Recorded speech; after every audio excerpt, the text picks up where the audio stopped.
All right. What is up, guys? Some of the stars are back. This is episode 5 now, I believe so. We're here with John. John, say what's up. What up, boys? We're here with Hey, Jared. girls. Hey, how's it going? And new guest today, Omar. He was mentioned in the first episode. He has his own TikTok. Omar, what is up, dude? What's up? How you guys doing? We're good, we're good, we're good. You want to shout out your TikTok real quick? Is it just your name? Your first and last name? Yeah, so the name up here, Omar Abukish. If you type that in, you'll find my TikTok. Yeah, Pretty it's simple. it's on it's on his little cam thing too. Yeah, yeah. Appreciate you Alrighty. guys. So we're here today. We're gonna be doing a Brazil versus Panama recap. UCL recap. By the way, full disclosure, I did not watch a UCL final at all. Uh, I do have to drink one of these today on cam. So Yeah, good, so good, yeah, good, good, that was good, a horrible good. bet for me, but we'll get into that a little bit later. Okay, it was not that bad, but Dude, Martinelli's a scorer was probably like 4-1 odds, dude, and I have to drink an egg now because of that. Because I love Martinelli so much. It is what it is, though. It is what it is. And it then is. All right. and then we have USMNT, USA versus Senegal recap.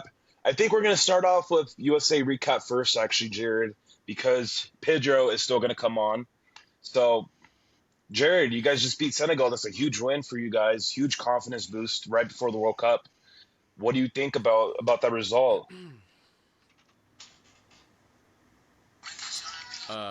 Yeah, that was a huge result for the U.S. Definitely a confidence booster. It kind of was a game of two halves for a little bit there. That first half, we absolutely dominated the U.S. I'm sorry, we absolutely dominated Senegal, just from front to back. Very lively from a lot of our players. I was honestly very impressed. In my opinion, probably the second best performance we've seen under Poch for the U.S. here. Um, and in that first half, aside from maybe one or two chances, we were pretty dominant against the Afghan champions, mind you. That second half was a little bit more concerning. I think when the MLSers came on, like Roldan and Miles Robinson specifically, um, they definitely looked out of place. Roldan and Miles Robinson, in my opinion, were very bad in that second half, but there were still some shining moments there. I think Balogun was unbelievable, and I think there's no reason why he shouldn't be starting.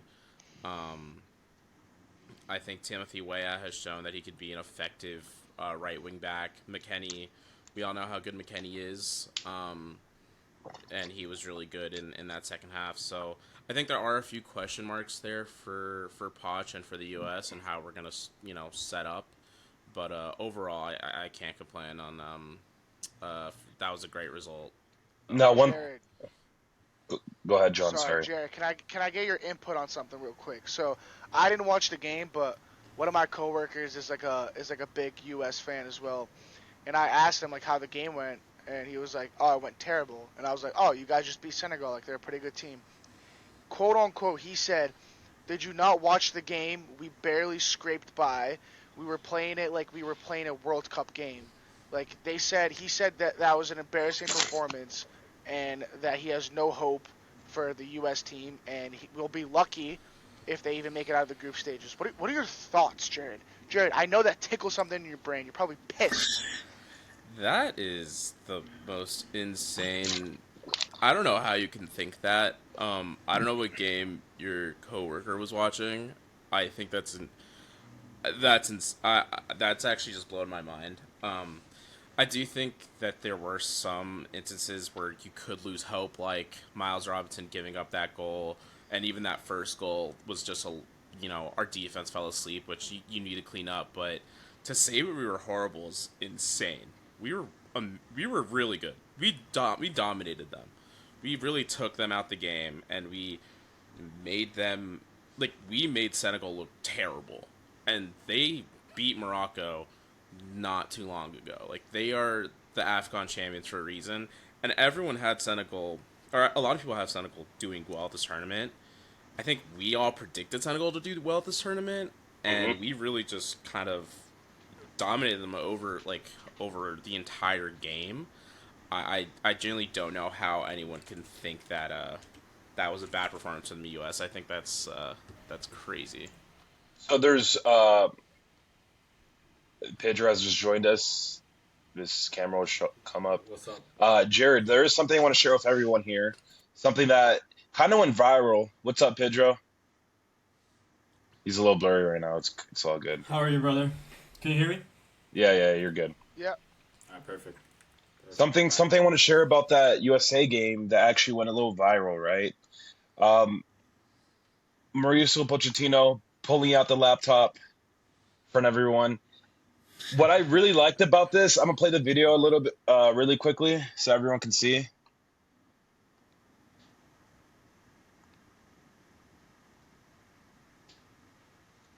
Is there audio on this? Yeah.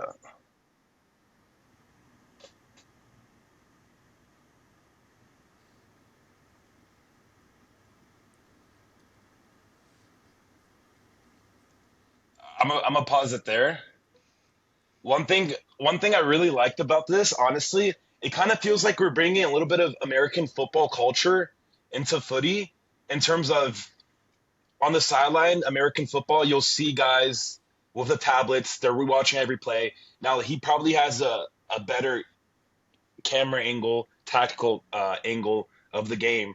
I absolutely love this idea. There's going to be multiple hydration breaks in the World Cup. I think a lot of managers should start doing this, honestly. I don't know, Jared, what were your thoughts on this? I mean, I know it kind of turned into a meme, but this is genius, I think. I absolutely agree. I really thought that when I saw this, I was kind of surprised because you never really see this, and I never really expected to see this. But during the hydration,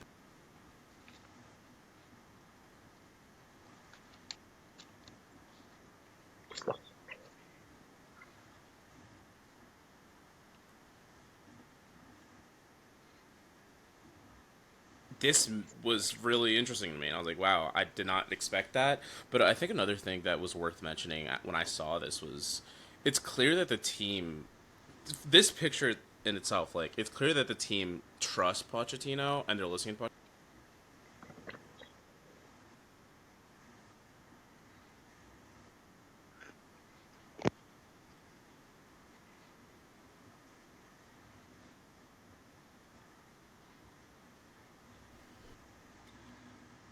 I just want to say, regarding what John said as well, I find that interesting because I actually had the U.S., to be honest with you, finishing second. I have Turkey finishing first. But I think that game, I think the U.S., especially with home field tax is real. So I think, I'm still going to say that I think Turkey edges out first, but I think the U.S. could potentially fight them for that first place spot. I think this game, if anything, gave me more confidence. They scored 3. I believe Balogun had a goal chalked off due to offside. And I mean, again, Senegal are solid, so I think this is a good result. I honestly didn't think USA would beat Senegal, I'll be honest with you. Yep. Even though it was friendly. I did not expect that. Jared. The U.S. make it out of the group. Oh, sorry. Honestly. Who's that? What's up? What was that? Yeah. That was so funny. I'm sorry. That was so funny. Yeah. No, I agree with you, Pedro. USA sucks, bro. I You don't think USA Sorry, makes it Jared. out of the group, Pedro? I don't No, think bro. they do. No. Nah, bro, there's no way, dude. Australia and look, when I was watching Yo. that draw, I'm being serious. When Australia was named, with all due respect to Australia, I watch a lot of Asian football. They're not a bad side, but they are the weakest pot 2 team, like quite comfortably. So the fact that Oh, USA got 100%. them as the I pot agree. 2 team is crazy. And then Paraguay, South Americans will know more than me. They're not bad. They're a scrappy team. But I think USA is. But I think USA beat both Australia and Paraguay in friendlies within the last year as well. Oh, yeah. No, they The have. one team I think is better than USA, I do believe Turkey with the likes of Guler and Yildiz. I think they're better. But then again, host tax is real, so you never know, man. You never know. But where was host tax when they got grouped against Panama in the Copa America? Ooh. Yeah, That's a fair point. I'm telling my point with the U.S.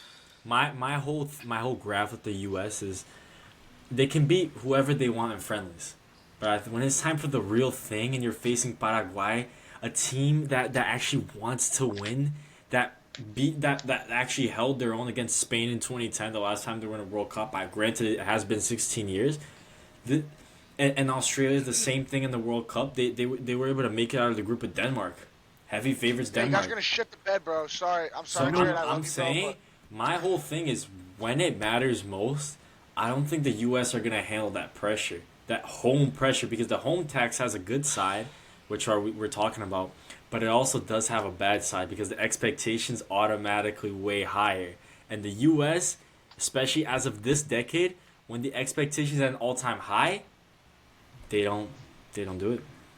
I just want to real quick because it's interesting you mentioned that because you can I feel like say the same thing regarding the U.S. though. Yes, they missed out in 2018 losing to Trinidad. That was horrible.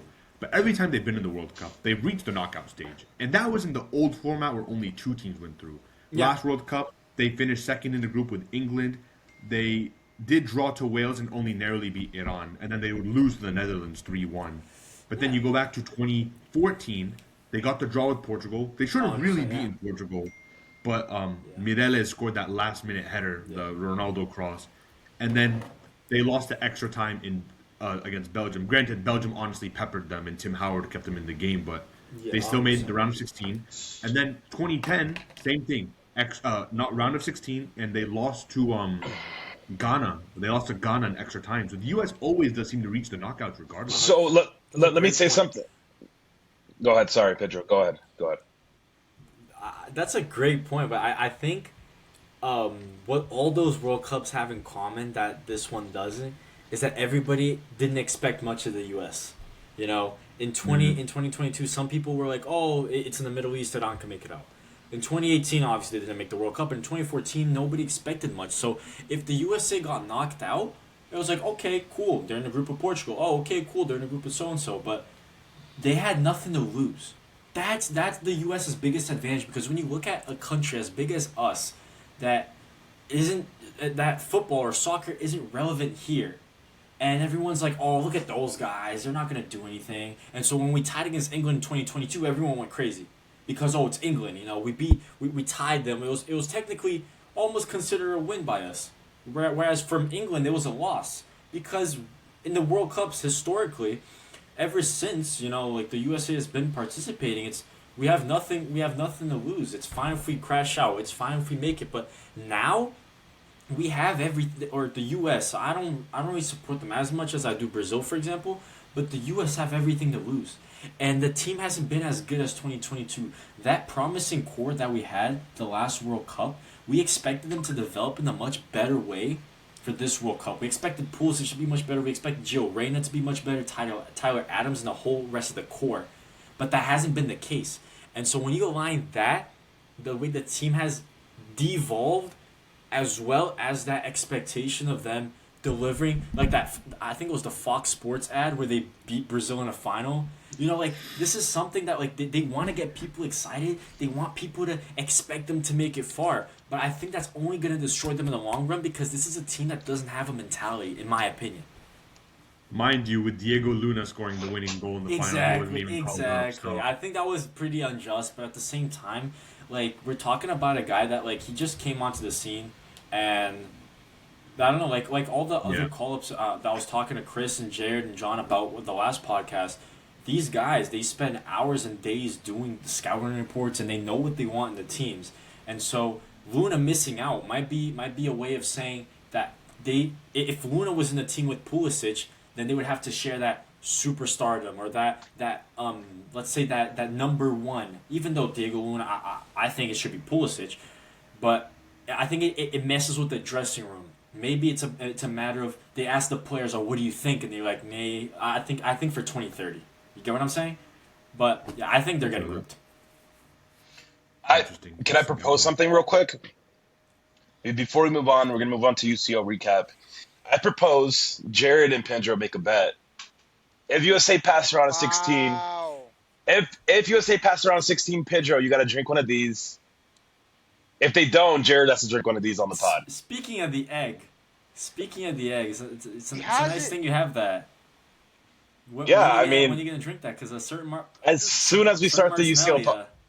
as soon as we start the UCL recap, I don't know. Should we make a It's bet better, for? bro. Should we make a bet between Pedro and Jared or what? I think that's a good bet. I don't. Yeah, yeah.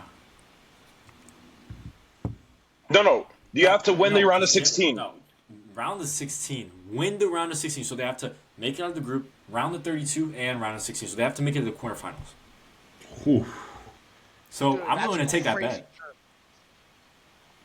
I don't think they're making quarters. What? I think round of 16 is realistic. I think round of 16 is fair. You're the USA guy here. You should be saying you guys are getting out of the round of 16. What are you saying, dude? Even he knows, guys. The guy that follows the U.S. hand on heart, he knows best. Yeah. He knows his team.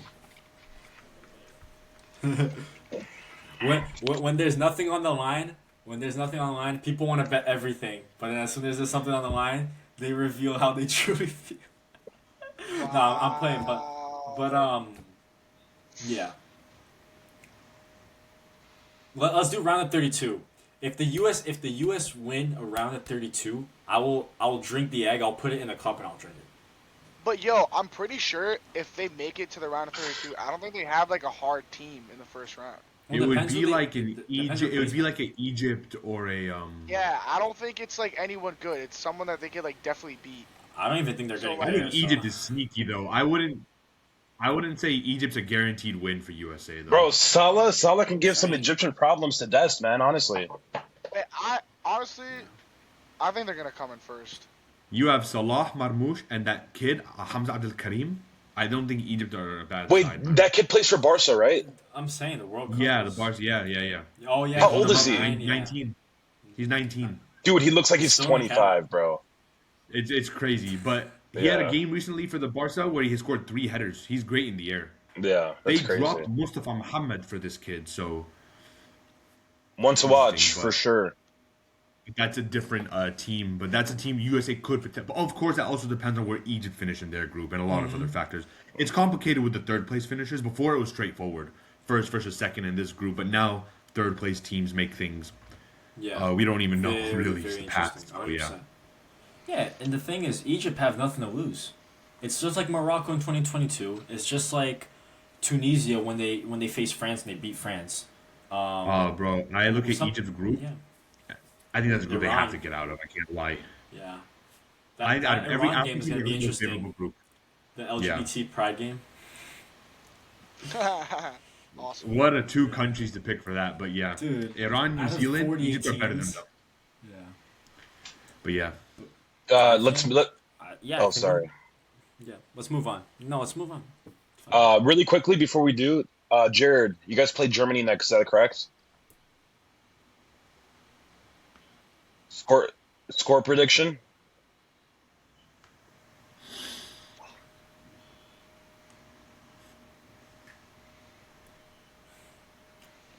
5-1 Germany.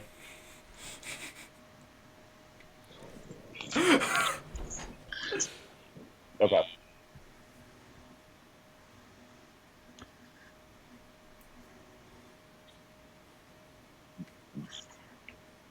Oh, dude. I don't think Germany are very good, I'll be honest. I don't think Germany are that good. I do think they're better than the US, but I don't think Germany are all that. Yeah, I see that. I see that vision. I don't know. I like Carl Musiala and Wirtz. They're rebuilding though. I feel like they're rebuilding around that core. I don't think the rest of the squad's caught up to them. Yeah. Well, John, the 3 players. John, the 4 players you just mentioned, Leonard, Carl, Musiala, Wirtz, and Havertz. They're all kind of the same player in a sense, right? They don't have a problem. They don't have a true like number 9. That's the big problem they have right now. Yeah. Is Voltemara not playing? Voltemara's he's like a Ekatike. He's like a number 9, but like he's like tall enough to be a number 9, like the perfect build, but he prefers to do other things. He prefers to play as a false 9, you know. Just like Havertz is 6'4". Yeah, that Kimmich and Stanisic midfield is good though. I can't lie. Kimmich might play right back though, because usually does for the national team.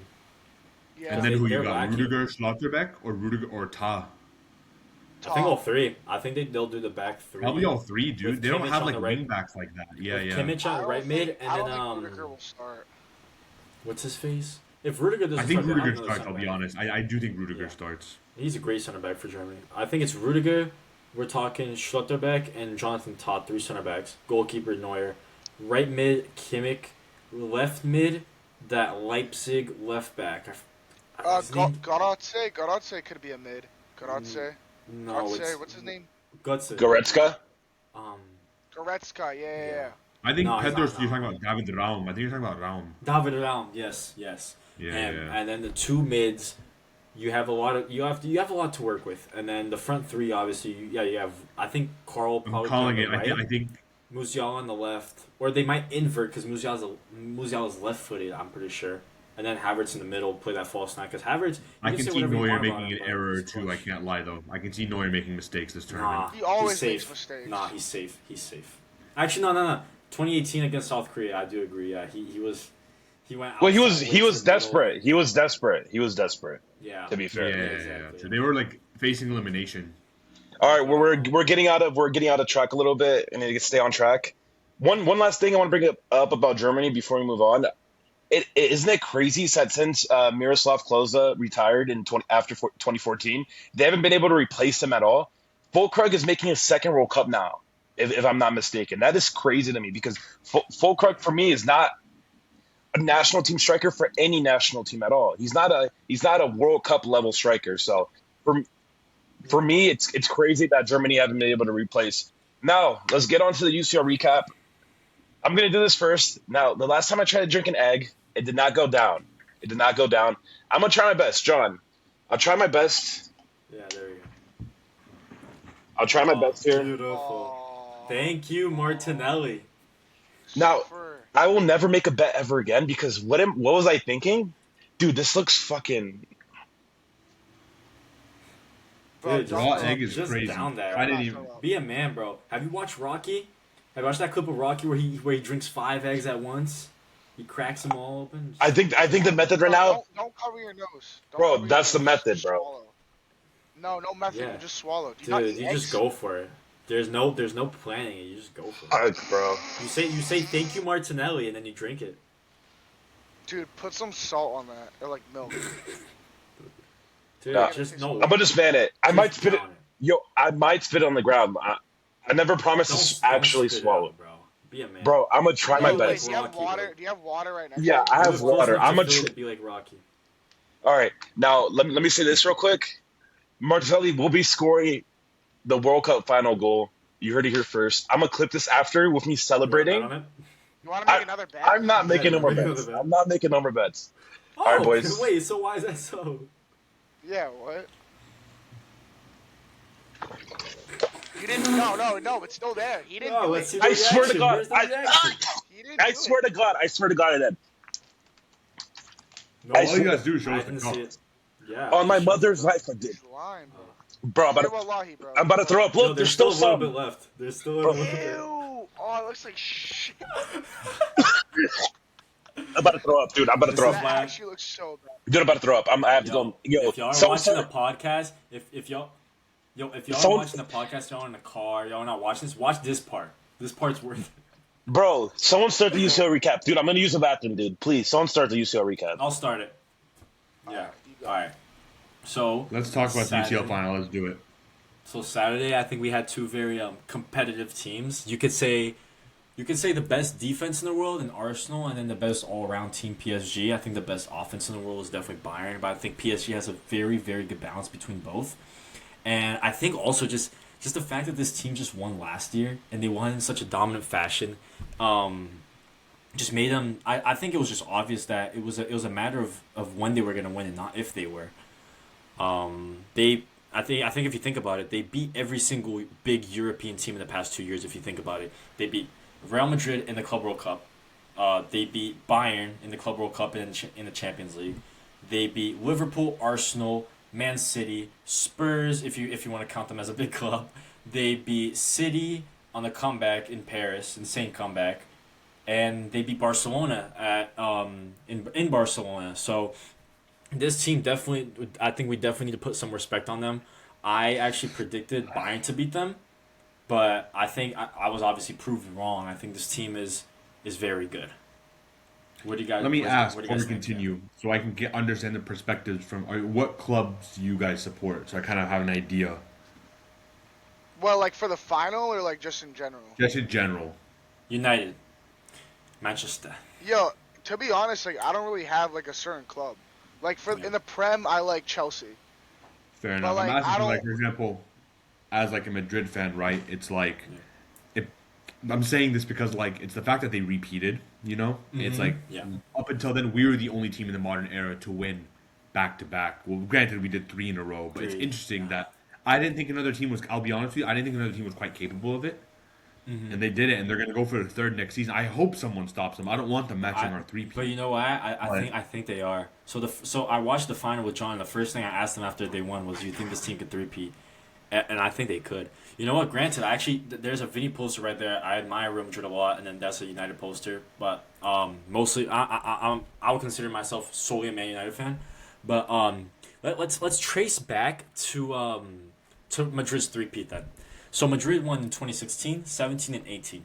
How did they win in 16? They beat Atletico Madrid 1-1 on penalties, and so they beat a. All right, so let's say they beat a very defensive team 1-1 on penalties. What did PSG just do? Right? In 2017, Real Madrid beat an Italian team. They beat them by over a margin of 3 goals. There's a term in Portuguese, golear. It's golearam. They scored a lot of goals against an Italian team. What did we PSG beat do in Juventus 2025? 4-1. They beat So Inter 5-0. exactly. So what's gonna for PSG to three-peat, they're gonna have to beat somebody like a Liverpool, somebody like a rising European squad that out of nowhere comes out with one of the best, most informed players in the world, and then they beat that team. And I think PSG are capable of doing it. If PSG maintain the score I do and not mostly think. maintain the I don't dressing think they room, they'll do three-peat. it. I don't think they three-peat though. I think someone stops them. Who I don't know else? who. Who? Who? I don't know, bro. I don't know, but someone. I And one don't more know, man. thing, the most important. You want to know what Real Madrid's biggest advantage is in European ties? Despite them being the biggest team in European history, time and time again, they're always the underdogs. Everybody doubts them.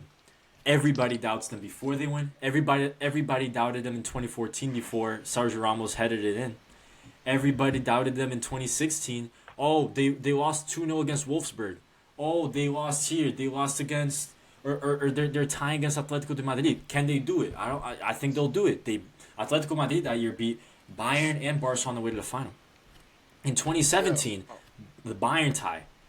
In 2018, more or less the same thing. Oh, Liverpool looked like the better team. In 2022, I've said in this podcast before, I think they did the greatest run that I've ever seen in Champions League. They were complete underdogs. They faced Messi, Neymar, and Mbappe. They faced the European champions at the time, which were Chelsea. They beat one of Pep's best City teams, and then they beat a very, very good Liverpool team in the final. In 2024, they were underdogs against Tuchel's Bayern, and they were underdogs against the holders, which was City. And so we're seeing the same thing with PSG, where they win time and time again. They show us, they make it obvious for us to see that these guys are the truth. These guys are the best. This is the best team in the world. But somehow we always go back to doubting them. That's their biggest advantage because they have nothing to Yeah. lose when you doubt them. So Yo, They if actually can. Yeah, go ahead. if I had to bet like on Champions League winner next season, I have a feeling it's gonna be Bayern. For some reason, I just think Bayern's gonna like pull through, especially if they play PSG in like the semifinals again, or even if they see PSG in the finals, I can see them pulling let through. me I let me agree. I think their attack is insane. I think the thing what company's building is really good. If they can just fix their defense a bit, I think Bayern wins it too. Actually, let me say something real quick about PSG specifically. That one reason I wouldn't back them next year, even though they have guys like Beraldo still building up, who, by the way, Luis Enrique compared him to Sergio Busquets, the best, in my opinion, the best defensive holding midfielder we've seen in the last generation. Some may disagree, but I believe he's the greatest. All right, he compared him to Sergio Busquets. This is a guy who hasn't even really played midfield like that. We know he was great on the ball, but he never played midfield at all. He got moved into that position and he played excellent. He's going to be coming off the bench next year. He's a great guy you can trust. The one thing about PSG that I can't trust is Dembele. His fitness is always something that is always a major concern. And as good as that offense is, it somewhat runs through Dembele, right? Because Dembele is the greatest footballer on the planet right now, in my opinion. One healthy. which is not always, right? He's most likely going to win the Ballon d'Or again. So that's a two-peat. Uh, what other greats? A bunch of greats didn't even win one, let alone two-peat, let alone win two. You know what I mean? So this is a really great player we're talking about in Dembele. Just the thing is, he needs to stay healthy. We'll see. We'll see what happens. Also, it doesn't help that it's a World Cup year, so he's going to play an extra 7. France is probably going to make it to the final, right? So he's probably going to play extra 7-8 games. And then we're back to off-season friendlies in Japan, wherever. He's not getting a real break. So we'll see. We'll see what's up with Dembele's health this year. But Do you PSG, I think France mean, make the final? they have to, right? That team is insane, but do they make 3 straight finals? That's my thing. It's I honestly would not be surprised because I think Kvaratskhelia and Dembele, they didn't play a great game, and I think for them to get the result that they did, especially versus that defensive team, they played collectively, and I think they're a really good team. I don't think there's like one player a lot better than the other. I think everyone contributed, and I think they're a very humble group, and I think most of these big teams are not that humble, and they let the ego get to them. I think Luis Enrique is like a really good coach to coach those group of yeah. guys. I mean, even Kvaratskhelia was Champions League Player of the Season, deserved. He had 17 goals and assists in 16 But games, he, so you can't he really. didn't play. He didn't play like great in that final. I don't No, know no, if it was just No I thought attacker did. Dembele and accurate. Kvaratskhelia. No I thought they were forward had a poor good in the final. final. Actually, I thought they were bad in the final. Yeah, no forward had a good final. I No, think no. Beraldo Arsenal played a came in as a sub, 5-5, played dude. great. Arsenal didn't play to score, dude. Like, they scored. I think Keep this in Vinicius mind, right? Keep this had in the mind. best game. They The got team lucky. that many would argue is the best attack, maybe Bayern, but some would say PSG, couldn't score from open play in 120 minutes against Arsenal. So that tells you the Arsenal defensively Exactly, are but just no, the best defensive side in the world, 100%. right? But at the same time, and it's just the they still got the mentality. job Yeah. done. So, yeah. So I think the I thought mentality Dembele of was poor. Yeah. yeah. Yeah, go ahead. The mentality of a final is it's normally low scoring. I think we have to admit, and there's obviously the anomalies like 2017 Champions League, 2022 World Cup, and you put that low scoring mentality, everybody's scared of making a mistake and costing the title, with Arsenal's already known defensive style of play. I mean, keep in mind, these guys only were able to score I think 7 goals throughout 6 knockout games. They only scored 1 goal versus Sporting home and away. So PSG whoever scored was 5 in expecting- one game against Bayern. Exactly. Dude. So whoever's expecting a high scoring game, they also scored 5 against Chelsea. Don't forget, John. So keep in mind, though, finals are Yeah. usually cagey, aside from last season when PSG put 5. This is the first time since 2018 when Madrid beat Yeah. Liverpool 3-1 that both teams score a goal in the final. It's always been 1-0, 1-0, 5-0, 2-0. So that's crazy stat in my opinion, dude. Like, 100%. but I think PSG were the deserving winners at the end of the day. Oh, But I 100%. also disagree. I don't think they were better than Arsenal by that much. People look at, they had 75% possession and like 500 more passes. But I think across the 120, I don't think they created that much more than Arsenal did. I think they did create more, but not by like that much, to be honest. Only one team scored a goal from open play. That's all I'm going to say. Yeah, but Um, granted, it wasn't a created play. It wasn't developed. It was Yeah, it was I mean, off look, of a Arsenal Marquinhos are never mistake. ever going to go there and outplay PSG in a footballing aspect. Exactly. There's no way. Not with that midfield. What did you guys Speaking think of which, I don't about? know how Vitinha was man of the match. Yeah. I think Neves was man of the match. I was going to bring that up. I know Arsenal were the losers, but don't you guys think Gabriel should have won man of the match? Yes, for me, the whole time I was watching the game, I said it was either João Neves or Gabriel. Those were my 2 guys for man of the match. One of them. Now, it was always going to be tough for Gabriel after missing the pen and losing. Well. Who? Vitinha, I thought he played a great game. Oh, I think didn't- he was good. I just thought Neves was better, in my opinion. But I thought Vitinha was... People he wasn't fair. bad, right? No, that's I not a just bad think- take. That's not a bad take. I think he does have a little bit of crazy PR, though. I can't lie, Vitinha. Yeah. I think I think he's really good, but I agree with the Gabriel take. I think Gabriel was. Even I know he missed the pen, but his game, his actual game, he was unreal. I think the substitutes for both teams played great. I think Eze didn't play great. Madueke, I don't think he played great.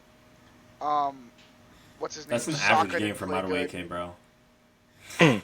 Really? I don't know what you want from Madueke. I've seen Madueke play well. I've seen him score like a few bangers. Madueke is a funny player because he has He 3 didn't do goals and shit. assists in the Prem all season, but like he Gets is like called an up. energy player. He comes on, he changes the game, he takes players on, he can win penalties.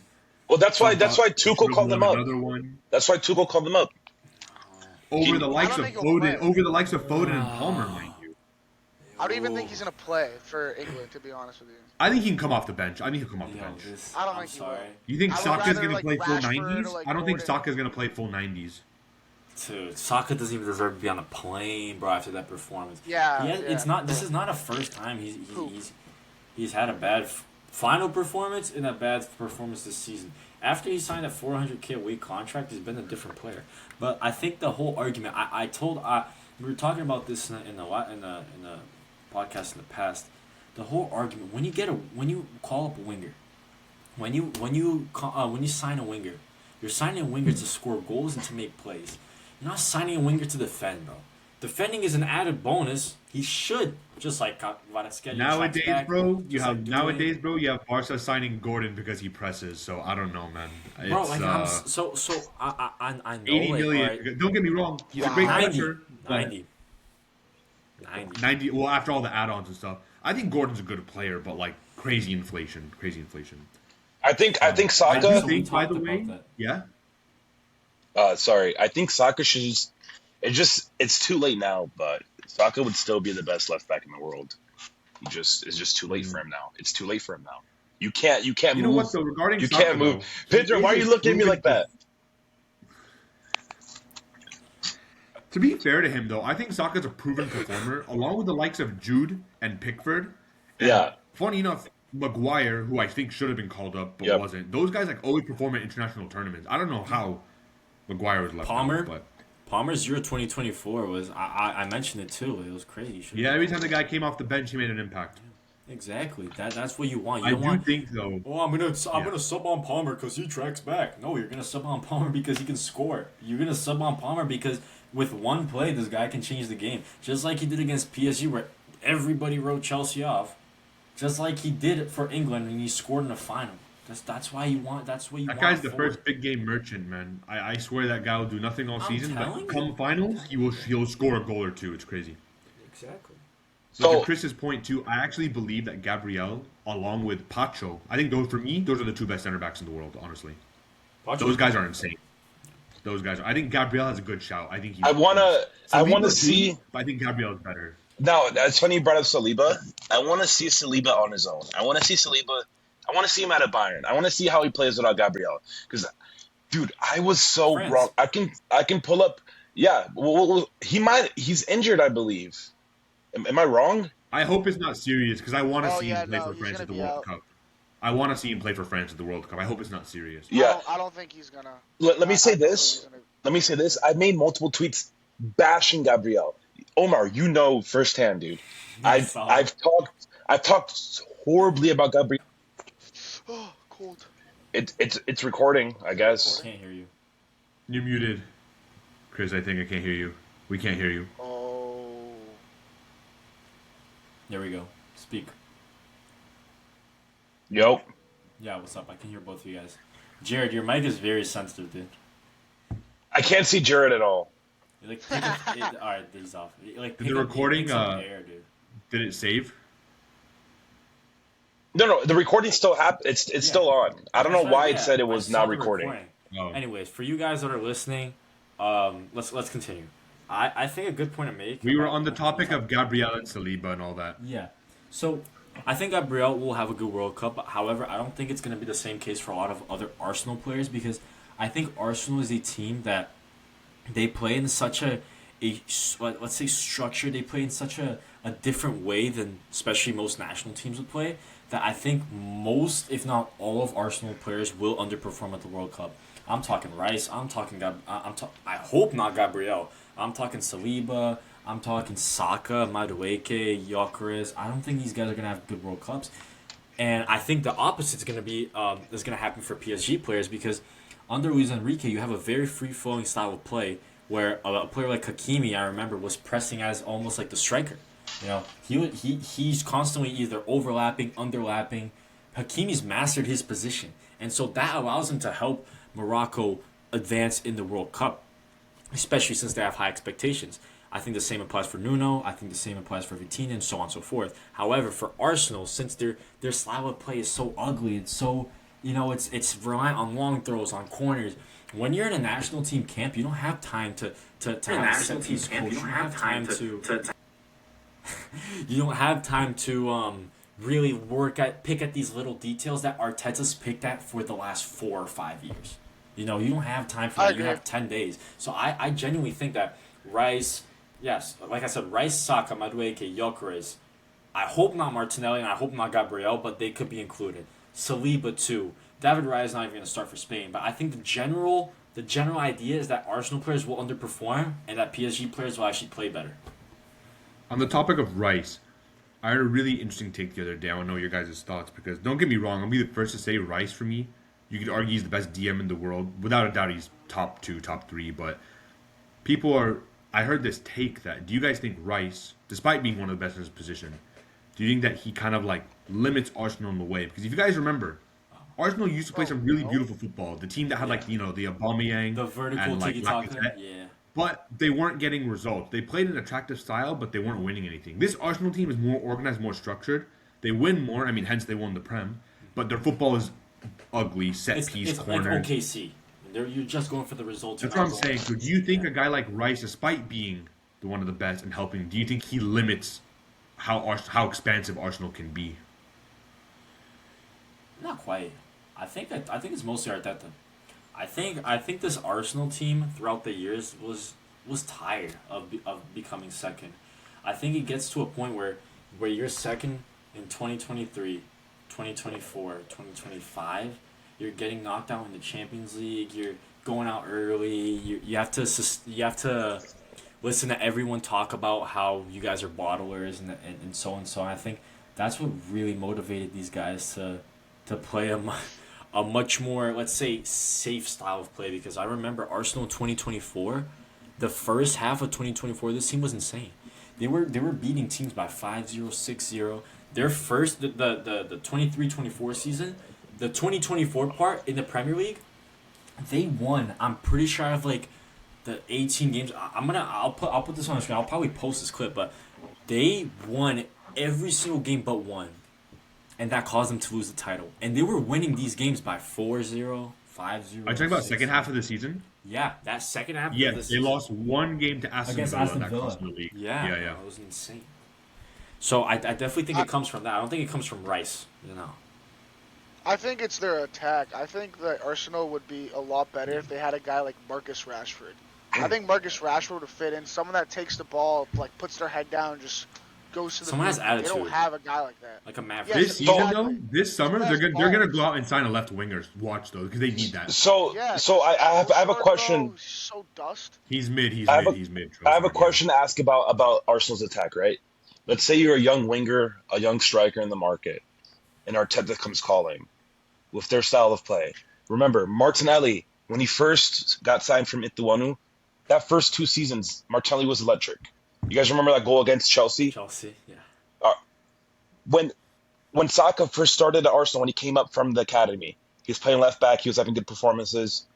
He got moved to attack. He was having some decent performances, and then it all went downhill, right? Mm-hmm. Now, if you're a young attacker in the market, trying to find a new club, maybe trying to up your wages, and play in the Champions League, is it worth playing for Arsenal in the way Arteta plays? It's not worth it for me. No. You know what's crazy? You know what's interesting is I feel like you can make the same take with Atletico. If you're an upcoming attacker, like look at Joao Felix. Yeah, is Atletico really the team you want to go? Never. Because you feel like a team like that suppresses. Joao Felix is a guy, granted, like he's in Saudi now. He had a great season for Al Nassr, but he's a guy that like needs freedom to like express like his football. And teams like Atletico and Arsenal won't let you do that. What if Joao, instead of going to Atleti, went to a team like Madrid, Barca, Bayern? Maybe his career would have been different. He would have had, because I think he would have thrived more in a team where you can. And you know what's funny about that too, Omar?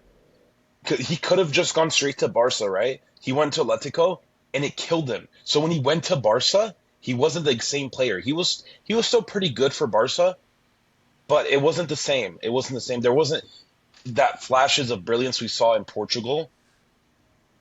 My thoughts. With So Barca, you had glimpses. Like when he first joined, yeah, he had some good games, especially playing out on the left. But it was like no consistency. Yeah. It was just like he'd have a good game and then he wouldn't have another one until like 8 or 9 matches, and then it's like, oh, this is the Joao Felix we know. And with Atletico, it was like same. Even with Atletico, though, he had some good games, but it was never, ever justified anywhere near the 120 million price tag that they paid for him from Benfica. Like never. I But agree. again, it's like he goes to Al Nassr now. Granted, it's a much different league. Of course, Yeah. it's Saudi, but But Saudi it's good League for Player of the it's Season. good for him to He get a head had right. 26 goals and 13 assists for Al Nassr. He won the Saudi League Player of the Season over Cristiano, who was a top scorer for their team. It's not the best league ever, but he had a good season, and he's got called up for Portugal as well. So, Yeah. He yeah. just needs to get his head right, and sometimes that's what you need. I think that's something that we're not used to seeing in football, or at least like in the generation that we mostly grew up in the 2010s. Is usually players are just constantly moving up, and now I think we're seeing a new trend where players are using Saudi Arabia, players are using leagues from the outside to even in their primes to, I guess, secure the bag. I think when we look at Brazil, we look at Luis Enrique. He's more or less doing the same thing. Granted, I think he did leave Brazil to escape some betting scandals, but he went to Russia and now he's earning his bag. But Joao Felix is the same thing. But relating to Chris's question, yeah, I think if I'm a young striker, I'm looking to see what club can get the best out of me.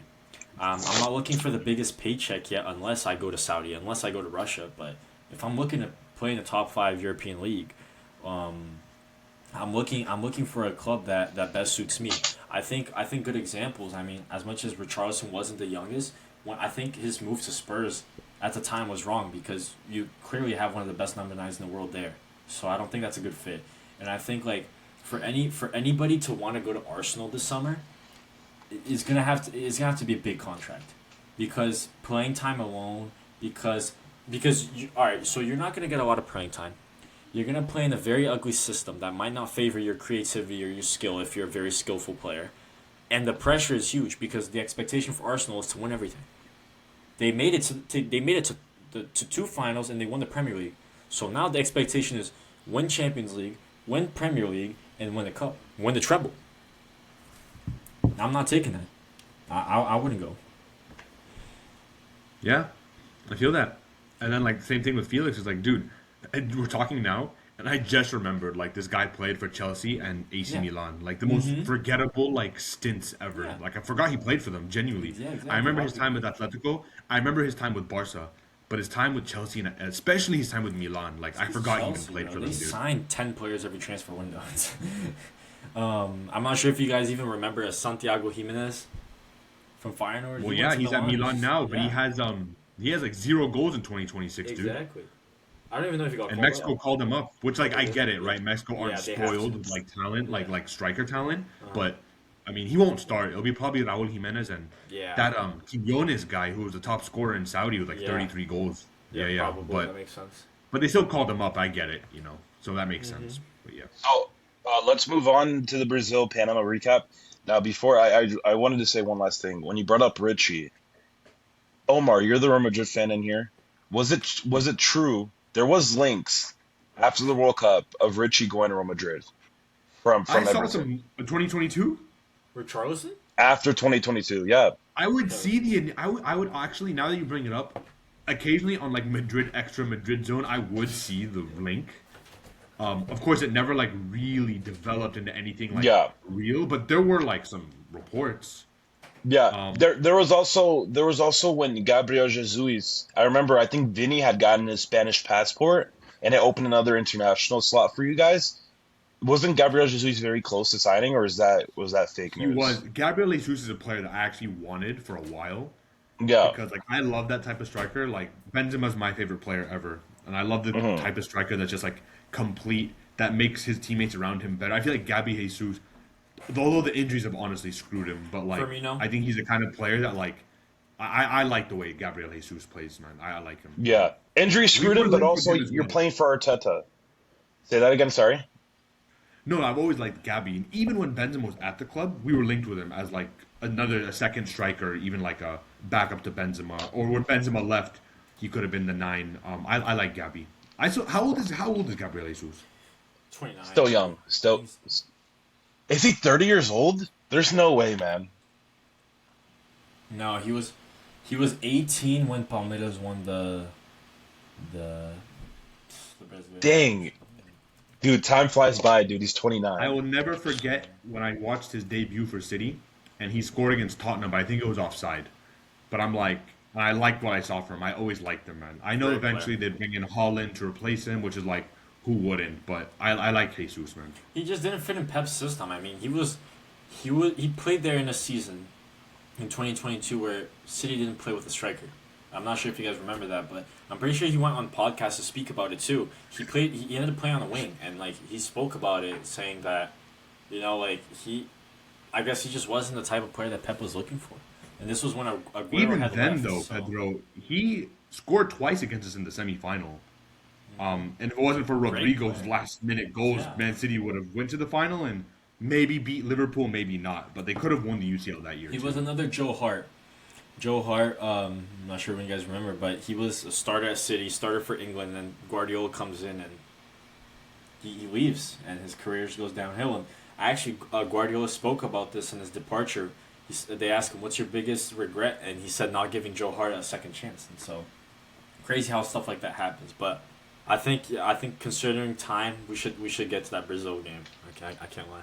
Looking at the Brazil strikers, what do we think of the current call? Like, do we like Igor Thiago, Endrick? I like him, bro. Great. I think it's good. I think Endrick, Igor Thiago. Am I missing one? Who else is striker in the squad? Cunha. They was playing like false. I think that's a good 3 strikers to have. Some people say, "Oh, Yeah. Joao Pedro's a miss," but Pedro has 8 games and 0 goals for Brazil. Don't so- diss, bro. Don't diss on Pedro. My boy, bro. My boy. I actually yeah. like Joao Pedro. Yeah, I do. bro. Jump through that camera, dude. I like him, Jiu-jitsu. but it's also Oh, I like love him. I understand why he selected Endrick, Igor Thiago, I and do too. Cunha Everyone instead, does. though. Because you have 3 different roles, so you have more unpredictability. Because Matheus Cunha is a false 9. He covered the left flank yesterday, which was when I talked about this, how Brazil needed to close in that 4-4-2 in order to grant that defensive safety. That was an idea. Actually, I'm pretty sure I brought up that Cunha covering that left side and then leaving Vinny up with another striker. And then we have Endrick as a more getting behind runner type of striker. And then Igor Thiago is your target man. Igor Thiago is your pivot, as you say in Portuguese. So I think the 3 options are very good. And then we also have Vinny and Rafinha always lurking, waiting for a chance to happen. So another two other getting behind defenders. But I like this team. I really like. That was a great goal from Vinny and a great cross to amazing. Casemiro as well for Yeah. the second goal. Yeah. I really like this team. I really like the I second don't. team. I don't like Bruno Guimaraes, bro. So bad. But that's why I like the second we team. need three midfielders, I think. So let me talk a little bit about the second team. In terms of Brazil yesterday, for the viewers, Brazil beat Panama 6-2 yesterday. Now a lot of people are happy, 6-2 is a great result. A lot of people are kind of pissed, gave up 2 goals to Panama. Understandable. Now, it was a tale of 2 halves, right? Because the first half, even though we won the first half, 2-1. This first team that should be, competing with these larger nations didn't show what the quality they have, right? Now Vinicius, a guy who's been underperforming for the national team for quite a long time. He did show up in 2022 World Cup. And now he's getting in that mode again. 2026 World Cup. He had a great game yesterday for the first half. Amazing. Yeah. We saved out everyone. Now, anyone want to talk about the first half specifically before you talk about the second half? I feel like the second half is where we got to talk. Go ahead, I boys. just want to say real quick. Well, this kind of ties into the second half a little bit, but you mentioned conceded 2 goals.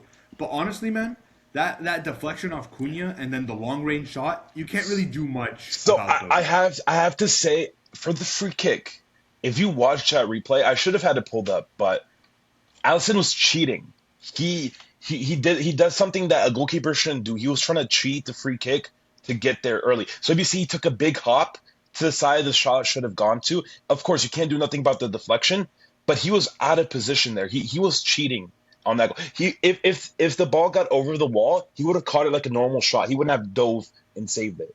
So for the goalkeepers out there, you should never do that and cheat like that. I just can't believe Allison, a keeper who was at that level, did something like that. Staying on Because the topic of Allison, what are your thoughts? This is for everyone on the whole. Allison looking overweight and all that, Bad. looking Yeah, sluggish. fat, poop. That's bad. Ahead of the World What do Cup, we man. think? But then who would start? Because there's no Weverton. Bento. Weverton. Weverton, no way. Me. Yeah. Omar, Yesterday. me. bro, me and Pedro talked about the possibility of Weatherstone starting, Yeah. and every day it becomes more of a possibility. Every It's day, Allison, every Ederson, day. Weverton, correct? Yeah. Yes, but I don't think Ancelotti rates Ederson at all. I think Ederson is a call up from Tafahel. Tafahel, who's our goalkeeper, who won us a World Cup, right? And he's our goalkeeper coach, and he's also the Liverpool goalkeeper coach. So he's always with Alisson. That's the biggest issue. Alisson's always going to be a starter when Tafahel works with him at Liverpool and in Brazil. But Ancelotti is a manager who can override Tafahel because Ancelotti is bigger than Tafahel. Ancelotti, in my opinion, is bigger than a lot of guys who work for the CBFE. Now, Ronaldo, Rivaldo, other guys like that, they don't work for the CBFE.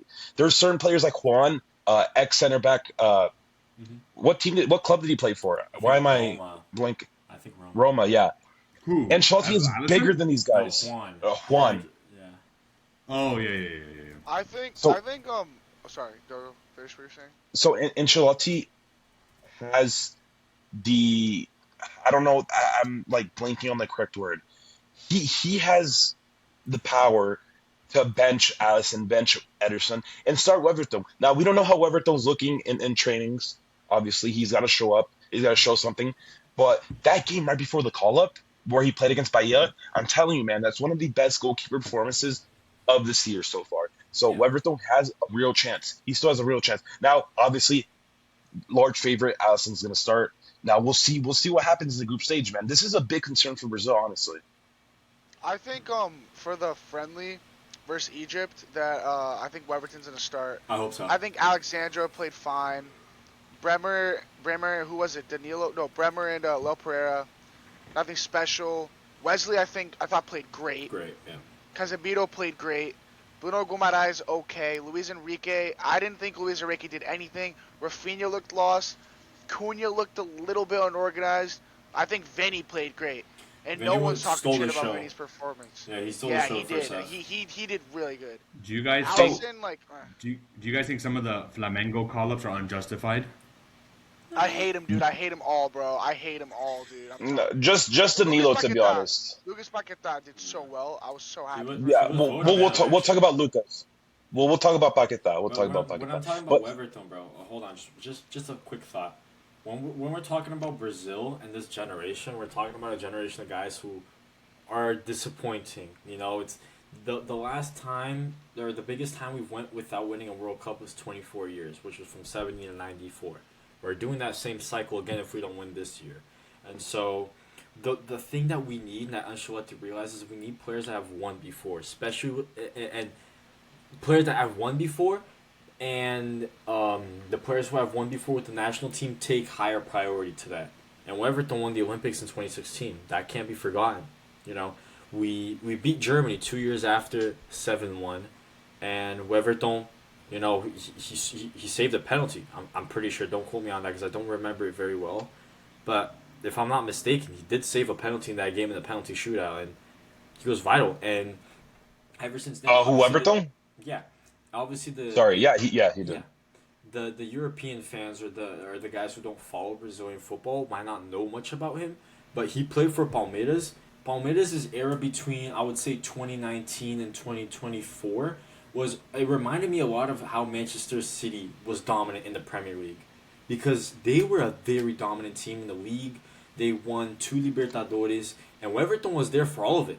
Weverton, I think, has over, if I had to say, I think he has over 400 appearances for Palmeiras. That's not for nothing. You don't have that. He has 322 games for Palmeiras. He played there for 8 years, and he played during their most successful era in the modern game. So you don't do that for Where nothing. is sorry, I forgot. Where's Weverton now? Grêmio. Grêmio. Okay. Yeah. So I trust him. I think he'll do a very good job. I trust him more than I trust Bento. I trust him more than I trust Ederson. Ederson for me, I think on the ball it is iffy, and I think time and time again when he did play for City, he was the missing he messed up in finals. He messed up in the Copa America final for us against Di Maria on the 1-on-1. In the final against Inter, he nearly made a big mistake. His biggest weakness is always coming out. It happened in the friendly against Exactly. France a few months ago. Mbappe chipped, missing Exactly. out. His positioning is Exactly. always off. I trust That's his Weverton. biggest thing. Di Maria chip. Yeah, He's always just exactly. like too far out. Yeah, I really want Everton to start against Egypt. I want to see a glimpse. I want to see what we're dealing with here in the national team, so we have a good idea. And I don't think Ancelotti would think otherwise. I think that's a solid idea. I think that will happen. But I do want to ask. It's kind of Do you guys think that Bento? Do you think his exclusion was? Do yeah, you think his yeah, I exclusion already know was what you're because of that asking. Yes, mistake against Al yes, Hilal? yes. You think so? You think if he doesn't make that error, he gets called up? But no, actually no. I think it's more than that. But I think that error definitely helped them make the decision. I think it helped make the decision a lot easier than it needed to be. I think just like if we're talking goalkeepers in Brazil, we're talking Weverton and Hugo Souza. But Hugo Souza, the thing about him is he's very young. But I definitely do really want to see him be the starter in 2030. I definitely do think there's potential for that. My third pick, I'm not sure if you know this, Omar. There's this goalkeeper called Fabio. He's 44. He's the player with the most games of all time. He actually just overtook Peter Shilton. He has over 1,070 games. He's never been That's called up for the nuts. national team once. The one time he actually played for the national team was like in the academy categories, like U20s or something crazy like that. But he just had the Club World Cup with Fluminense. He had a very good Club World Cup at 44 years old. He's been playing since he was like 18, and he's the biggest idol of my Brazilian team, which is Cruzeiro. So, but it's pretty shameful that he couldn't make it. But I still think that Weverton's a very solid choice. That's so In terms interesting. in terms of in terms of Fabio, I think he has not gotten called this whole time because of politics. I read Yeah, something. I'm not sure if it's true. Uh, what was it? I read it the other day actually. But in terms of Bentu, obviously Omar, you know my love for Bentu. It's not hidden. I think that Bentu was never going to make the World Cup regardless of that mistake or not, because of the fact that I think Brazil's plan after the World Cup is to move on for both Allison and Ederson, yeah, and so there's gonna be a good core of three goalkeepers, and Bentu's included in that. I think Ancelotti had a talk with Bentu.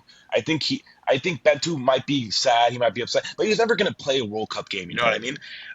He had his chances. He had his chances to really take that number one goalkeeper spot throughout this cycle, and he didn't. So I think when we're talking after the World Cup, it's gonna be Bentu, Hugo Souza, and in my opinion, the third goalkeeper, even though every time I've watched him, he hasn't impressed me. But Luis Junior Luis from Junior.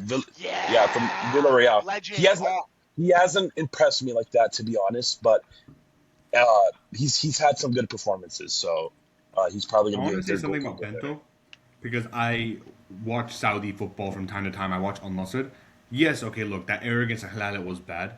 I was actually pretty annoyed at the time because I did want to see, Ronaldo win the league. But at the end of the day, they still ended up winning the league 1 week later, right? yeah. With that being said, though, I have also seen Bento save Al Nassr a pretty good amount of times. Even in that game against Damak, the final league game, Al Nassr were up 2-0. They concede a penalty. And then a minute later, Damak almost made it 2-2. But Bento comes out and kind of like swats the ball away. And if that doesn't happen and the game goes 2-2, I don't know, things could have been different. I don't think his exclusion's like a big miss. But at the same time, I don't think that slip up against Al Hilal should be like the defining thing against him either, if that makes sense. That's a good point. Yeah. I think I will say, I think you can even make the argument that Bento is better than Ederson, to be honest. maybe No, he is. the Fenerbahce Yeah, fans, I guess, think it want him came out down to too. a thing of trust. I think it was trust at the end of the day. For Experience. Ancelotti. Well, the funny thing about Ederson, the funny thing about Ederson, you call him up because of his ball playing ability and his positioning, and he's horrible at both of those. Because he's not a great shot stopper. He's not great at reactions I at all. really hope He's not I'm a wrong. great I really penalty. hope we're wrong about this. I really hope he saves us. That's big what I'm time. saying, though. Like, to Chris's point, too, it's like Bento did actually, if you look statistically, have a good season for Al Nassr. Everyone's just gonna remember that error against Al Hilal. Yeah. But at the end of the day, again, That's what if matters. they lost the league, I would understand. But they ended up winning the league anyway. So it is what it is, you know. How old it is doesn't Bento? matter, Like bro. 20. A mistake like that in a World Cup could be He's Oh, young. He's young. 100%, Second 100%. I opportunity. think Bento will learn from that though. But again, like Chris has said, like he wasn't gonna play. He would have been probably You know, third choice. Yeah. You know what's funny? You know what's funny about Allison and Ederson and Weverton? I could be wrong, but I know this for sure about Weverton. Bentu's a better penalty stopper than Weverton for sure. Weverton actually in the past few years, and I know he's done it on the biggest stage at the Maracanã against Germany, where he saved the fifth and final penalty, which led Neymar to score our fifth and final penalty. But Weverton in the past 3 or 4 years, like he hasn't saved a single penalty. I think. I could be completely wrong. I could be completely wrong. And I think Allison is horrible for penalties. I've always said it. There's multiple tweets on my page about Allison being horrible on penalty shootouts, and then Ederson as well. It's not a goalkeeper that gives you trust. So it goes back to maybe Hugo Souza should have been called up. You know what I mean? Because he gives you a little bit more trust in Very penalty good shootout. penalty stopper. He's also Allison, he's bro. also Yeah. he's also sorry. He's also a guy No, who no. like the players they go and take a penalty, then they see Hugo Souza and his energy. They're like, all right, let's do this. You know what I mean? One thing that I did watch the penalty shootout, PSG and Arsenal. I didn't watch the full game, but I saw Raya and like Arsenal players are walking up taking a penalty. You look at Raya, you're like, dude, you're not. There's no confidence looking at Raya. You're not I looking at him told like, yeah, he's John- gonna stop a penalty. John, Even what though did he I tell saved you the before Nuno penalties? Mendes one. But That Raya's dude, the worst Allison penalty in goal. shootouts.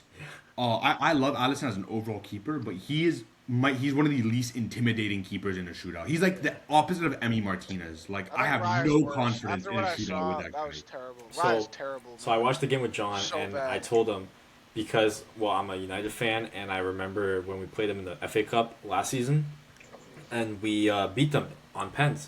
We beat them a man down on penalties, and I noticed that every single penalty, Raya would dive early.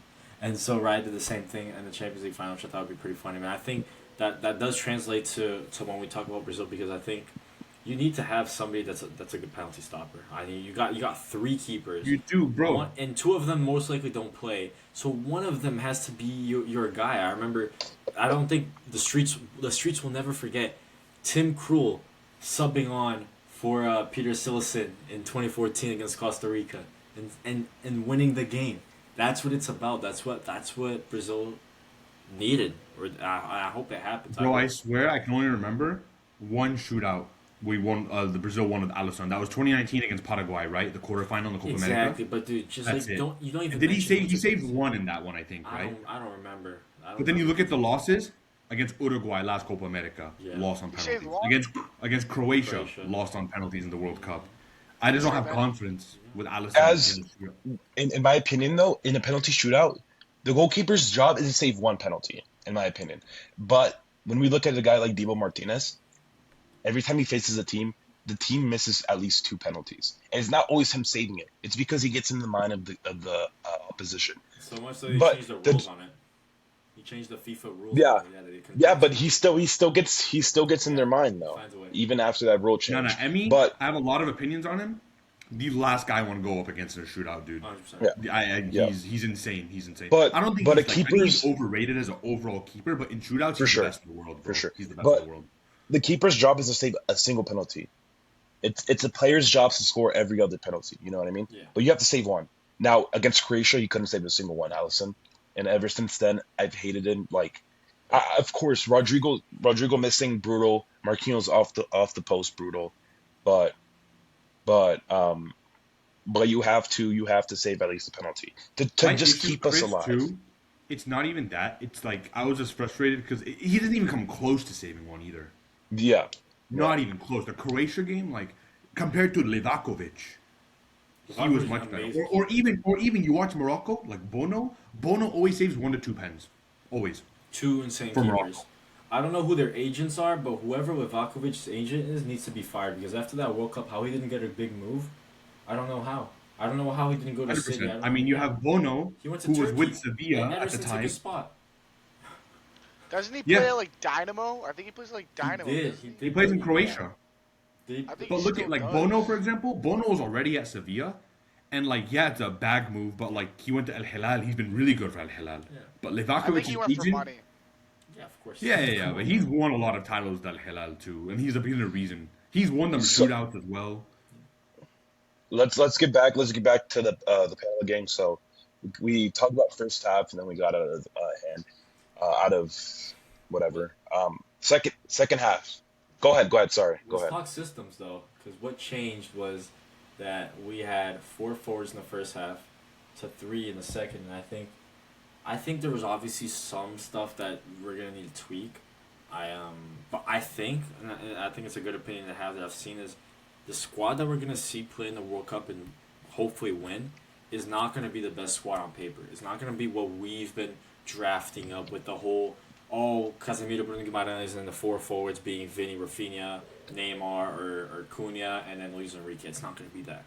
I think part of it is I was watching Hyena's video on it, Chris. The Luis Enrique, he doesn't get the ball passed to him in the first half when you're playing with the main guys because he's not in their little clique. He's not in their little group. Whereas every single moment he's shining in the Brazilian national team. This was a very good point. Is when that clique is already kind of not the same because some players have been subbed out, and so he's able to actually shine a lot more.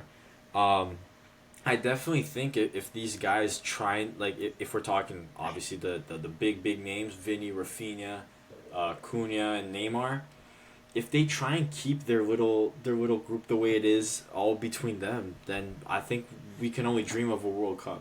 I think then we can only dream of a World Cup with Endrick and Estevo and all of them. But I think that this squad is gonna have to be the best players that are performing for Brazil, and I think we could add Danilo Santos, we could add Paquetá, but it's gonna come at the expense of the guys who are in the little cliques, you know.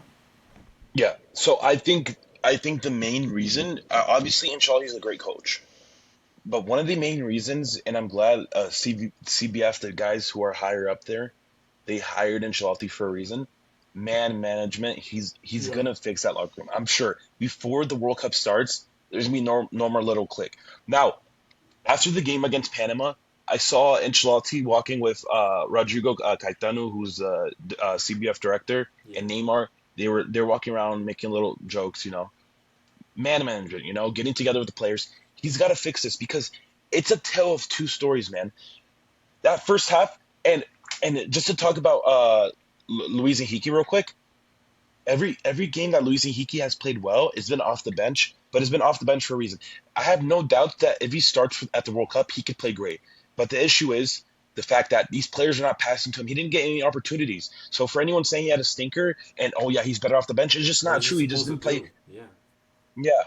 Now, in terms of Rafinha, who was a guy who, leading up to 2022, was probably the best performer for Brazil outside of Neymar in terms of the attack, leading up to the World Cup. And ever since then, he hasn't been the same. Now, he hasn't played under Ancelotti too much. He's been injured. I think he's played under Ancelotti one cycle so far, right? Yeah. So he's a guy who I'm gonna give a little bit more time to. But these guys, man, We these don't have guys got to time. step it up because Yeah.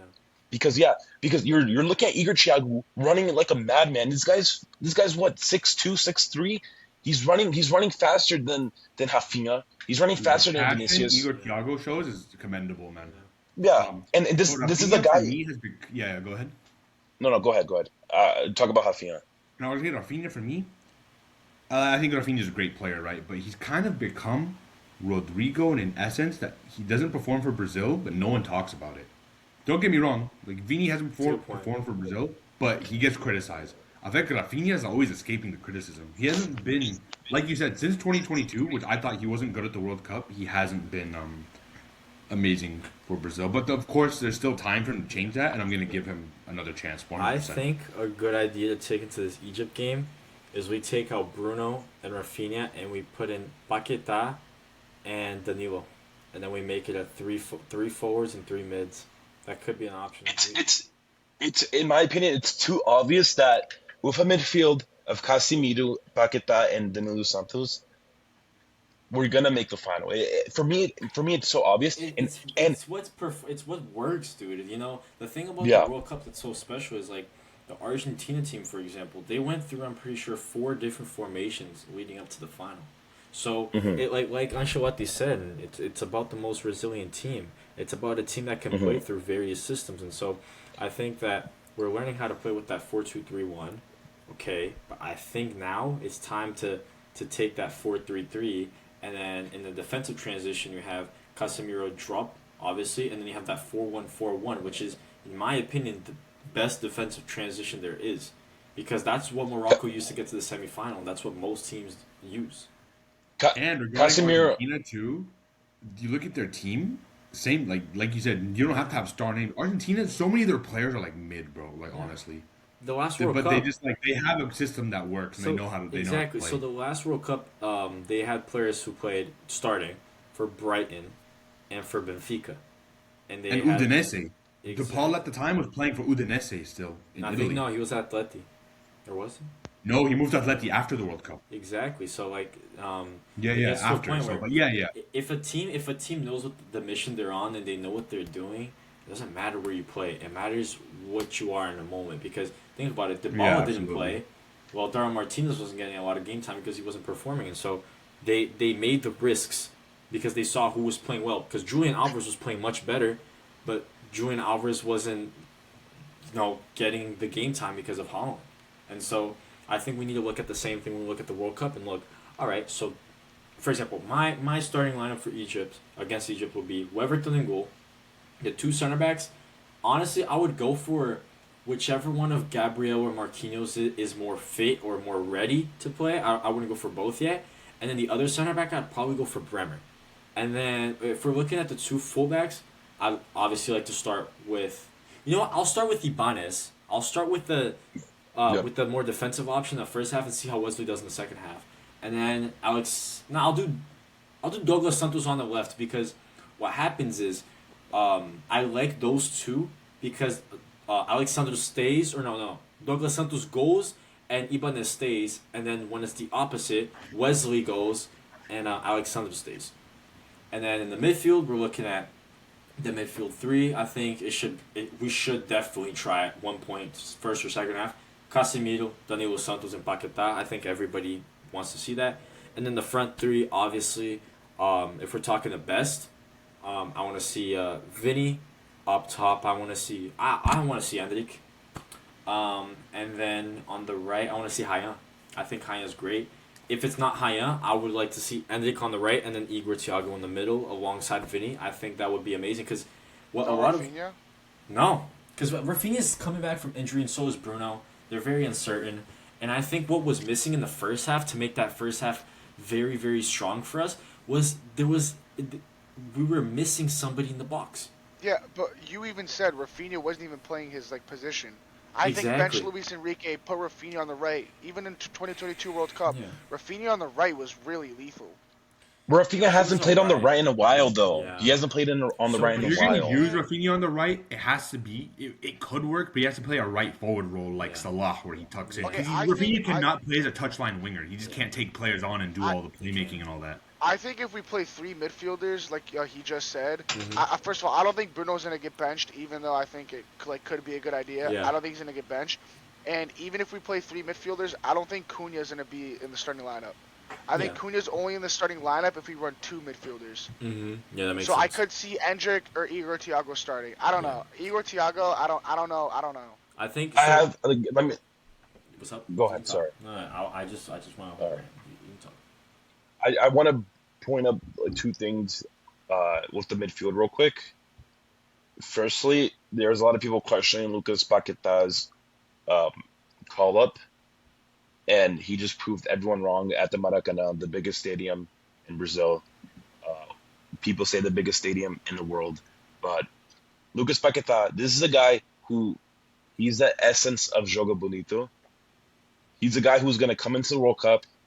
He's going to be playing 1-2s with everybody, helping runners out. This guy, he's amazing, man. He had a masterclass against Panama, albeit it's Panama, but Yeah, exactly. this is a That guy was my who's going to point. keep on. This is a guy who's going to keep on showing levels, showing levels. He moved from West Ham to Flamengo. He took a big risk in terms of his career, right?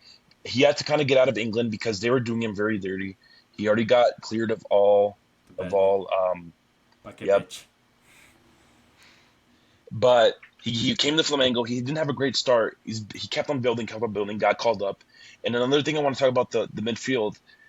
Casemiro is a guy who's guaranteed because of Ancelotti, but he shouldn't be because Fabinho somehow playing in Saudi has shown me Played better well. performances than Casemiro. Mm-hmm. He's been for me more he's been more safe physically, if that makes sense. Mm-hmm. Because I'm sometimes I see Casemiro pushing up and then Panama are transitioning. Our midfield got overran in the first half. Yeah. Second half that didn't really happen.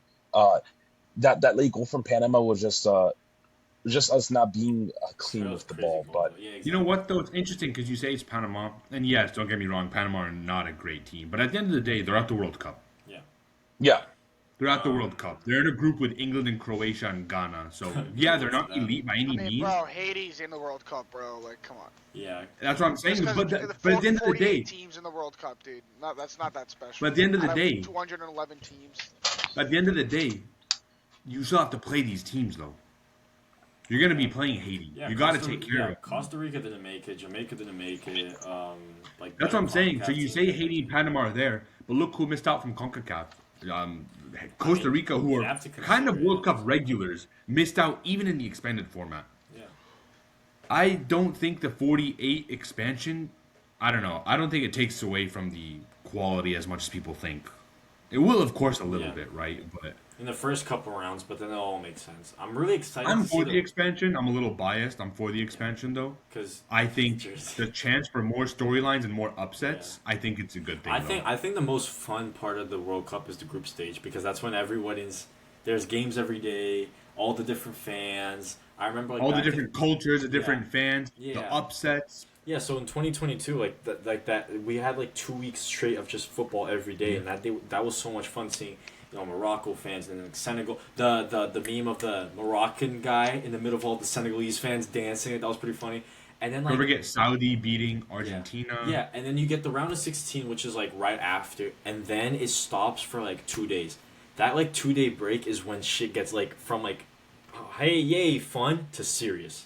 Then the quarters on is like, all right, bro, this is life or death. You know what though? The people Yeah. complaining about the quality, like, dude, all the quote unquote scrub teams will be gone by like the round of 16. Exactly. Man. So, but anyways, we're talking about Brazil and Panama, dude.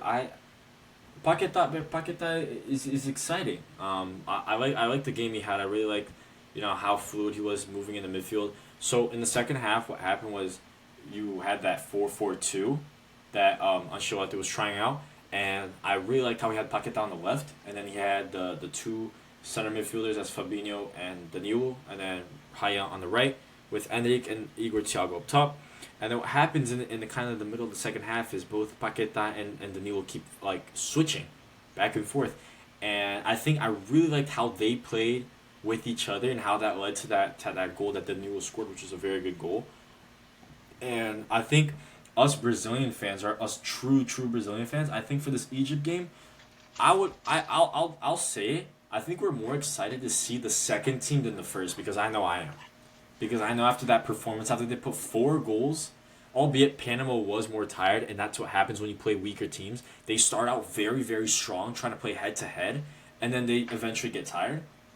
I still very much want to see what the second team, what Ryan, what Endrick, what Igor Thiago, these guys, because I think their storylines are, I would say they're much more exciting than some of our main players. And I guess I am obviously so strong happy outfit. Endrick got the call up, man. I'm so happy Endrick got the call He up. should It's a have, shame yeah. Esteval won't be there, but I'm very happy to see Endrick at the World Cup. it goes back to what you brought up, Pedro, which me and you we keep up with Ryan Santos, saying "cachorro faminto," hungry dogs. The hungry dogs, dude. Yeah.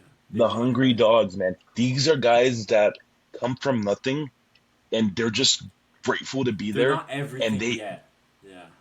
yeah, and they know this is the opportunity Of a to lifetime. not only all of them they idolize Neymar, so they want to play for Neymar, but they want to play for themselves, make a name on the biggest stage, and this is the perfect time. It was amazing that Ancelotti was able to call up Neymar while also calling Pagna and Endrick as well. Now we kind of knew that Neymar had his own spot. So out of 25 players, we were able to call up Pagna and Endrick. Yeah. Of course, João Pedro got left out, but But Young yesterday, what he showed me, what Igor Thiago showed me yesterday, even Endrick. Now Endrick, some people said he had a bad game. He had chances. He could have scored a brace. He didn't It score a happens. chip by this much too, like by Yeah, the it margins. happens. It Yeah, happens, you and can't score every game. it's good. Yeah, it's good that he's showing us that every game he has these opportunities. He's getting open. He's getting these passes that are just straight to the goal. You Yeah. know what I mean? Hmm. So this next game against Egypt, we gotta use these guys to our advantage. And there could be something that happens at the World Cup where this team just completely changes, and Ancelotti's like, you know what, we have to make this change, or else we're not going to win the World Cup. Yeah, And I think he'll it do that. has to happen. Yeah. Yeah.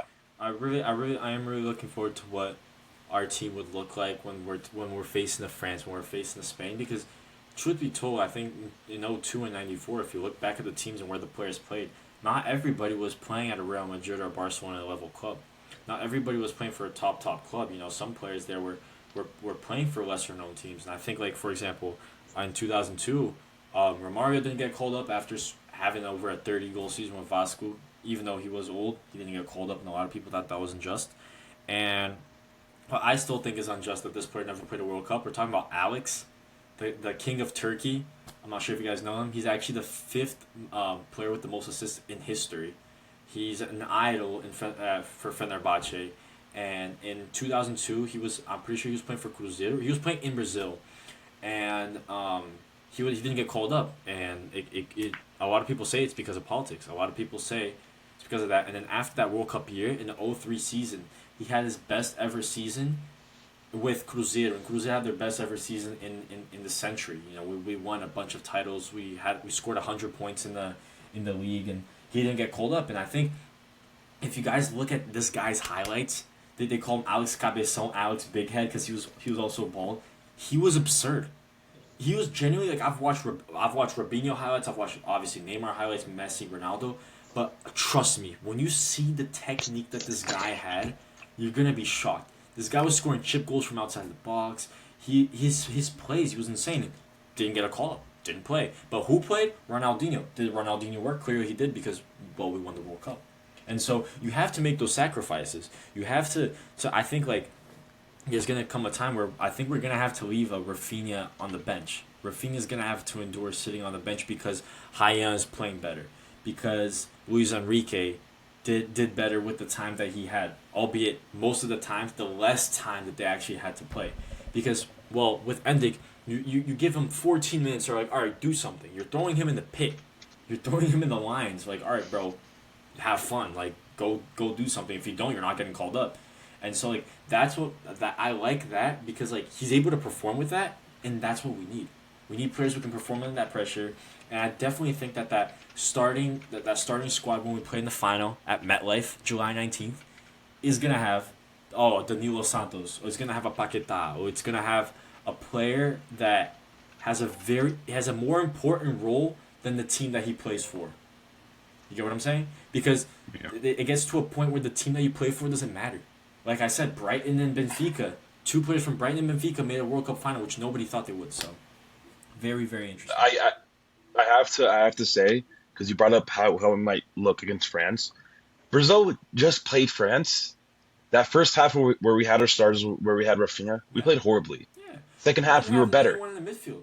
We didn't have anyone in the midfield. We only had Yeah. two midfielders against France's 3 or 4, And so a lot of Brazilian fans actually went out and said, guys, I don't know much about football, but I know one thing. When you have a worse team than the other, you put everybody in the midfield. That's what you do. And Brazil didn't do that. We wanted to play a different way, and I guess it didn't work. But I am confident in this team.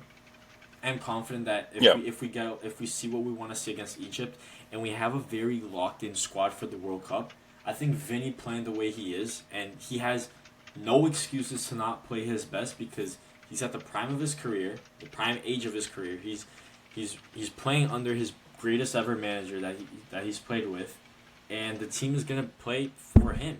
He's gonna be the one that's gonna be there in the 90 minutes. We don't know about Neymar, but we could see Vinny, Neymar, and Endrick front three, and then the three midfielders like I mentioned and everything else.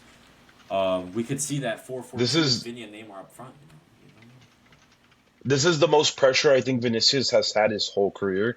It's leading up to this World Cup. I know he's had a lot of pressure early in his career I at Real think so. Madrid. Yeah, I think that's I think that makes sense. Yeah, but Vinny Yeah, is no stranger to pressure. That's what I like about him. yeah, You yeah. don't get you don't get a 45 million euro move to Real Madrid at 16 for nothing.